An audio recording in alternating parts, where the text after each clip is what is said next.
Assalamualaikum warahmatullahi wabarakatuh. Waalaikumsalam. Hai teman-teman semuanya, selamat datang nih di podcast kita hari ini. Sebelum itu, gimana nih kabar teman-teman semua? Semoga kalian semua dalam keadaan sehat ya. Nah, di episode kita kali ini kita bakal ngebahas topik nih yang sangat relevan dalam kehidupan sehari-hari, yaitu tentang menasehati dalam Islam, terutama bagaimana sih cara kita bertutur kata yang baik. Nah, sebelum lanjut, perkenalkan nama aku Nia. Di sini aku nggak sendiri nih. Aku ditemenin oleh dua teman aku, ada Mai dan juga Adisti. Hai. Apa kabar kalian? Aku alhamdulillah baiknya. Aku juga alhamdulillah baik. Senang sekali bisa berbagi di sini. Aku juga senang banget bisa bahas topik ini karena bertutur kata yang baik itu sangat penting dalam Islam. Betul banget, Mai. Apalagi dalam Islam itu kita diajarkan untuk selalu berhati-hati dalam berbicara. Karena setiap kata itu akan menjadi pertanggungjawaban kita di akhirat kelak. Nah, aku setuju banget nih. Aku juga ingat ada ayat di Al-Quran yang mengajarin kita nih untuk berbicara dengan perkataan yang baik, seperti di surat Al-Ahzab ayat 70. Berkatalah kamu dengan kata-kata yang benar. Nah, menurut kalian kenapa penting banget sih menjaga tutur kata saat menasehati dalam Islam? Tutur kata bukan hanya sekedar alat komunikasi, tetapi juga sebagai cerminan dari akhlak. Nah, dapat kita lihat contohnya itu dari Rasulullah SAW, di mana beliau ini kalau menasihati itu dengan lemah lembut, penuh kasih sayang, dan tidak pernah marah walau orang itu salah. Nah, perlu kita ingatkan juga dalam menasihati itu tetap harus kita menjaga adab dan menghargai atau menghormati perasaan orang lain. Nah, benar banget tuh Adisti. Ada juga hadis yang menyebutkan tuh barang siapa yang beriman kepada Allah dan hari akhir hendaklah berkata baik atau diam. Nah, ini tuh menunjukkan dalam Islam tuh sangat penting banget kalau kita tuh berkata baik.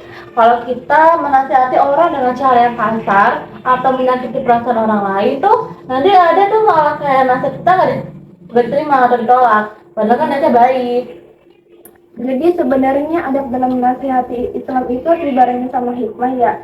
Terus bagaimana sih cara kita berbicara dengan penuh kebijaksanaan supaya yang dinasihatinya itu bisa menerimanya dengan baik?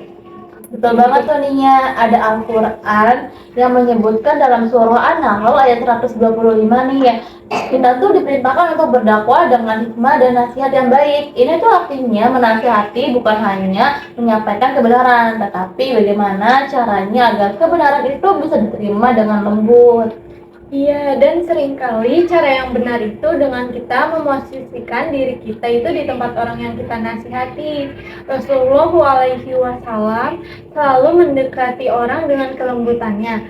Selain itu, kita juga harus menggunakan kata-kata yang positif dan menghindari nada yang tinggi karena dapat orang yang kita nasihati merasa dihakimi atau terserang. Nah, benar banget nih. Jadi kita perlu hati-hati juga ya, supaya niat baik kita dalam menasehati itu enggak justru melukai perasaan orang lain. Dan mungkin ini juga sebabnya sih kenapa diam itu lebih baik daripada kita berbicara, tapi kita nggak yakin kalau berbicara kita itu tepat.